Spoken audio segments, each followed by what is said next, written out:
Hey guys, and welcome to the Arc. And today we have a musician all the way from America, Taylor Simpson. Hello. Salam bole fella. Salam wa salam. So Taylor is currently playing with Junoon. Most of you guys must have seen him at the Moin Khan Academy concert. It was a brilliant concert, and then also a more brilliant performance actually at the Dubai. Oh, thank you. You guys, Yes. I saw videos of that stuff.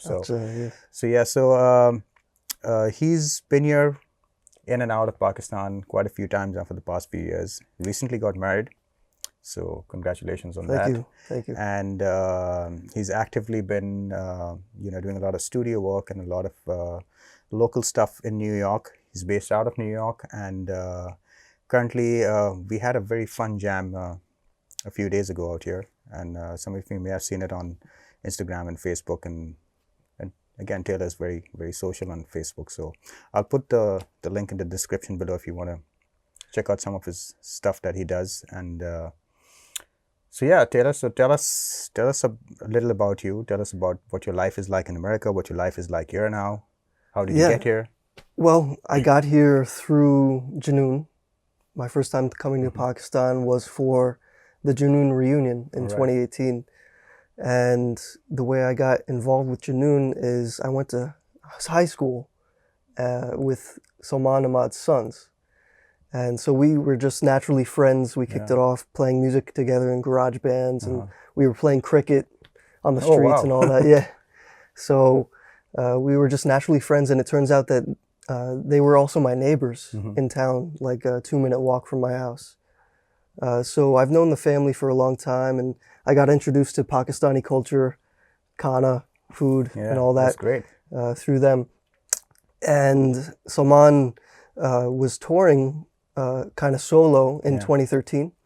And so he asked me to play for him. And I was 16 at the time, still in school. And so I had to skip a lot of school to go out on the road with him. But we played all the Junoon material. So that was my introduction to really playing with dholak and tabla and the desi grooves, the kerva, dadra, things like that. Interesting, man. That's crazy. So how old are you now? I'm 24 right now. Wow, so almost like 8 years into doing this. And so tell me, I'm very curious as to so what was your so when was the first time when you came to Pakistan? What was your feeling? So I remember my flight landed really early in the morning, so I was out of it. Yeah. I didn't sleep much, so I landed here in Karachi, and the drive from Karachi to my hotel, I was staying at Ramada Creek Hotel in Phase 8. All right. So the drive there, I was feeling like I was in a desert wasteland. Very super different from the United States, from the West. It was my first time outside of the West, so completely. And when shocked. was this? This was a couple of years back when you did the Moin Khan Yeah, thing? this was in 2018. Yeah. 2018. So that was the first time you ever came to Pakistan? That was my first time in Pakistan, and I've been here 6 times since. Wow. So. Wow, great. So so tell me about your experience playing with Junoon.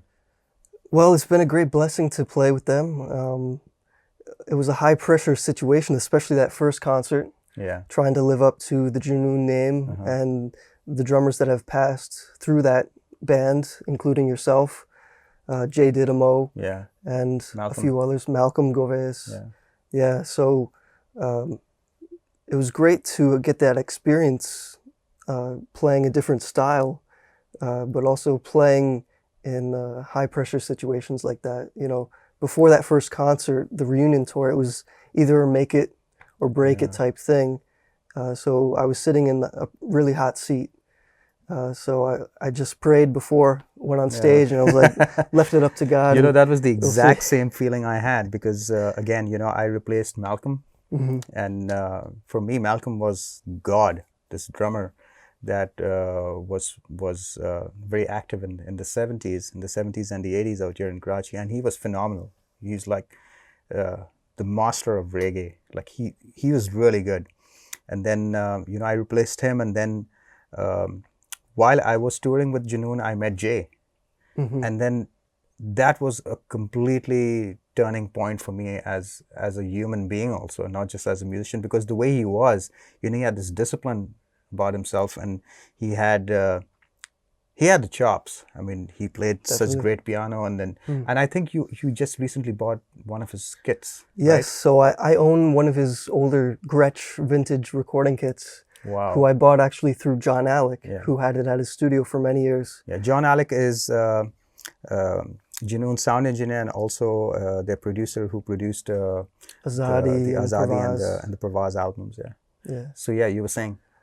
Yeah, so I have Jay's kit in my studio where it mostly stays. I don't usually take it out unless it's a very special occasion. So, Wow. but I've been really loving those drums. They sound excellent. Yeah. This Jay has always been using Gretsch drums for the longest time. Yeah, I don't know what he's using right now. I think he was using like a custom company. I think it's called Innovation Drums. Innovation And Drums. He had got it around the time when I first met him. That's almost like 20 years ago. Gotcha. Okay. And again, he's been a great inspiration. And again, I'll put some links if he has anything. Does he have stuff? Yeah, I'll put. Yeah, I mean, there's old videos of him playing with Junoon, which I totally transcribed his playing, some of his fills, trying to learn the material. Exactly, it's really cool. So it's so what other stuff, like apart from Junoon, what do you do other stuff? I know you record. Definitely, yeah. So I'm a producer. I'm 50% producer, mixing, recording, mastering, and 50% playing drums. Nice. So I do that. I teach a little bit, but my studio in Japan, called Japan Sound, that's where I do most of my recording and mixing, and I do essentially what you also do is, play and record, mix. All right. That's great. I mean, for someone I wasn't in halfway year what he's doing at his age. At 24, all I was doing is just gigging and touring and having fun, basically. But yeah, I like the fact that you moved on to not just playing drums. Although he's a fantastic player, guys, and you got to check out. I'll put a couple of links to. Do you have the stuff put on Facebook or on? Yeah, on Facebook, YouTube. You could check out. Just look up Taylor Simpson drums, Taylor Simpson. Junoon, I'll put the links in the description below, and guys can check it out. But what I really liked about his playing is that he composes and he plays. He's listening to what the musicians are playing, and it's almost like a conversation we had on stage. Although I wouldn't consider myself to be a bass player, but whatever little bit I was playing he was kind of making me sound better. And it might have been the other way around, actually. And he plays really well. And I haven't been playing these drums for a long time, and I was a bit rusty. And for me to sort of grasp a few things, a few tricks up his sleeves. So, do you plan on moving to Pakistan, or do you plan on still working out of New York? What's? Well, I've been giving that some serious thought. I think what I want to do is make New York my home base. And visit Pakistan as much as I can, but I think I can do better work in New York. Overall, it's a challenging scene here in Pakistan, but it's definitely an option to have maybe two setups, one in Karachi, one in New York. Who knows? So you have your wife here, yes, and then you have your family there. No, so well, it's like a for right spot. now, actually, what's going on is that we're waiting on her visa, so that should be done within a couple months. So she'll move with you. Yes, of course. Yeah, and we'll come back to visit family and friends. That's great. Yeah. That's great. Growing up in the United States was a huge blessing to have parents that supported what I was doing 100%. They never made me go to school to become an engineer or a doctor. Yeah, that's that's always nice. Same thing here, actually. My mother never really forced me. I dropped out of school, so. Gotcha. I mean, yeah, that is a blessing, because the culture here is very sort of, you either be a doctor or a lawyer or a loser. Yeah. So, but not a musician. Right. Not a musician. But I think over the past maybe a decade, slightly more, people have started sort of, when you have platforms like, Nescafe Basement, I feel the kids who showcase their talent there, a lot of those kids, and God bless, people like Zulfi, Mm-hmm. who've really encouraged those kids in having them pursue what they love doing the most. And there's this little, I think maybe 8 or 9 year old girl. She's phenomenal. She's a phenomenal singer. So Really? Wow. I feel that culture that you and me, for which is rare in Pakistan, that we've gone through is slowly kind of coming there, basically. Yeah, I definitely can stuff. see that. Yeah, and I definitely see a bright future for Pakistan as it industrializes more and more. That's true. Like I can imagine Pakistan in 40 years. So yeah, tell me something. I have Sure. another interesting question. Is because a lot of people have this myth of anyone who lives in the West, especially the US, is because obviously because of the movies and everything that comes around from the US. Mm-hmm. Everything happens in New York. Yeah. Even Godzilla came to New York. I mean, Superman moved to New York. Yeah. Godzilla came to New York. Uh-huh. So it's like the city of the world, right? What do you feel that it is more challenging to be here, or is more challenging to be there, or do you have a set of problems that you have to face there, or a set of problems that you have to face here? Because now that you're experiencing life and the music scene in Pakistan, and then you've already grew up and experienced your life as a musician and as a person in New York. So what are the similarities and what are the pros and cons, basically? I'm sure a lot of people want to know that. So there's different pros and cons to each environment. In Karachi or in Pakistan here, trying to make a living as a musician is extremely difficult. Mm-hmm. Trying to get the same amount of respect, Yeah. Especially as an instrumentalist. Yeah. If you have a singer or a lead vocalist, they usually get the spotlight, and then the musicians get treated like garbage. Yeah, but in America, it's a little bit more fair. Chopped liver. Yeah. So it's a little bit more fair, but at the same time, the cost of living is extremely high. It's so high, especially in New York. Like that, we're the highest taxed. Yeah, that's true. In America, or something, and so what about challenges. getting work and your musician? I know you guys have a union there and stuff like that. Yeah. Does that help in any way? Sometimes, I mean, if you're working on Broadway, which is shut down at this moment because of the pandemic, but it doesn't support. What's that? Does the union support the fact that there's no work? They do support the musicians, but most of my work in New York is not union based.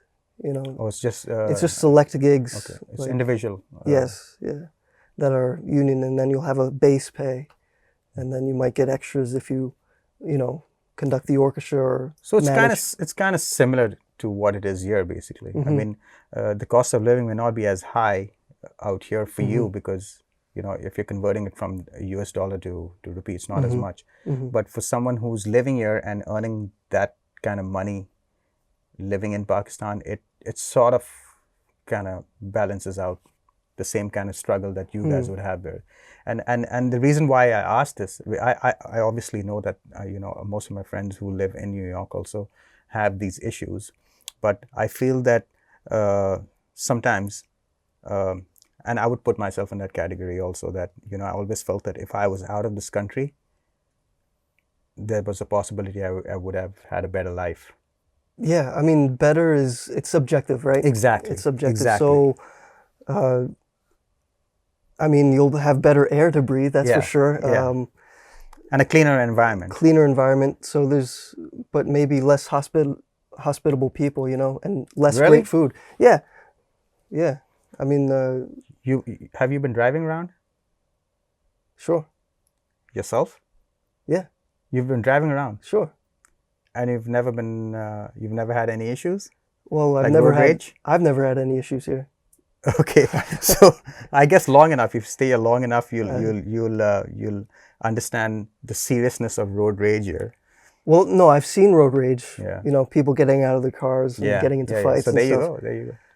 That happens, in certain places in the States too. It's a human thing. Yeah. So the reason why I'm actually even discussing this is because, again, I'll put myself in that same category, that this is a misconception for most people, for most Pakistanis, that, if I were to be abroad, again, in the US, out of had a reasonably better life. Hmm. And there's no guarantee of that. There's no guarantee. There's no guarantees. The only thing that goes for you there is, again, cleaner air and better governance, I guess, and a better system. Definitely. But the struggle for work or the struggle to make ends meet, the struggle to survive, I think is pretty much the same. It's pretty much the same. It's unfortunate that some people don't see it that way, but yeah, I was asked many times that why didn't I move out of the country back then. I've been so Taylor and me have been just discussing, and I realized that the first time that I ever went on tour to the US was in 1996, and that's when he was born. So this is literally a next generation of, and trust me when I say this, that when I hear them play, when I hear Ahad and these guys play, and they are fantastic. They're fantastic. Yeah, they are. I mean, the approach to it, the skill level is, it just keeps getting better every single time, and I really appreciate that. I learn a lot from it, and I keep an eye out for musicians like him and Alfred and all these guys. But again, coming to our point about the struggle for someone like him living there, and the struggle for someone like myself, for any of the drummers out here, is exactly the same. And I remember Brian told me once, you should learn to grow where you're planted. It's easier to set roots where you already have them, Exactly.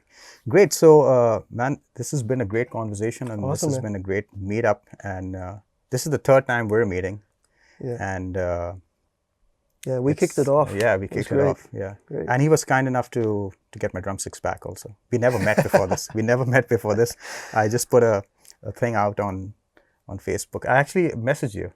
Yes. I messaged you, and he happened to be visiting his wife. So I was like, hey, man, do you mind bringing me drumsticks back? I'm out of sticks. So, and that's how we met. And here we are. And I thought, I'd love to do a podcast with him. And here we are. So we're going to try and get him to play something here for us. And if that happens, we'll see if it works. We'll add it to this clip. And once again, thank you so much for being here, man. Okay, man. Thank you. It's a pleasure. Great. Take care. Okay, guys. Until next time, take care and God bless.